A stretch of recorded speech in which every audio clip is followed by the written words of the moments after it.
सरोवर में एक हंस और एक मछली रहते थे। दोनों के बीच अच्छी मित्रता थी। दोनों घंटों एक दूसरे के साथ समय बिताते। रात होने पर मछली सरोवर के तल पर चली जाती और हंस पेड़ निकट के पेड़ पर सो जाता। सुबह होने पर हंस कहीं चला जाता और कुछ समय के बाद मछली से मिलने आता। एक दिन मछली ने हंस से पूछा, मित्र तुम नित्य कहाँ जाते हो? हंस ने बताया, मैं समुद्र की ओर जाता हूँ। वहाँ बहुत सारी सीप होती हैं। उन सीपों में जिस सीप में मोती निकलता है मुझे उसकी तलाश होती है, क्योंकि मेरी खुराक मोती ही है। मैं हंस हूँ, सिर्फ मोती ही खाता हूँ।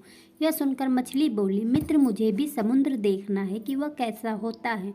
मछली की उत्कृष्ट अभिलाषा देखकर हंस ने कहा, यहाँ से थोड़ी दूर एक नदी है। बारिश के दिनों में सरोवर का पानी नदी की ओर जाएगा, तो तुम नदी में चली जाना। नदी समुद्र से जाकर मिलती है, फिर तुम नदी के रास्ते समुद्र में चली जाना। एक दिन जब जोरदार बारिश हुई तो सरोवर का पानी बढ़कर नदी तक पहुँच गया और इस तरह मछली नदी में पहुँच गई। नदी का बहाव उसे समुद्र तक ले गया।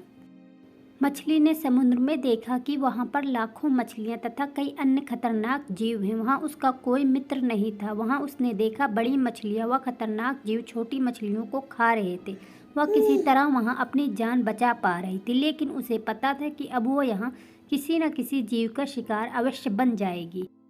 अब उसे रह रह कर अपने मित्र हंस की याद सताने लगी, लेकिन सरोवर तक जाने का अब कोई मार्ग नहीं था। कथा का निहितार्थ है कि कई बार कुछ बड़ा पाने की महत्वाकांक्षा हमारी छोटी छोटी खुशियों को भी छीन लेता है। इसलिए अनुपलब्ध के प्रति अत्यधिक आग्रह न रखें और उपलब्ध में ही संतुष्ट रहें। अगर आपको जीवन में तरक्की के रास्ते पर जाना है तो सोच समझकर सही पथ चुनें और एक एक सीढ़ी चढ़ें।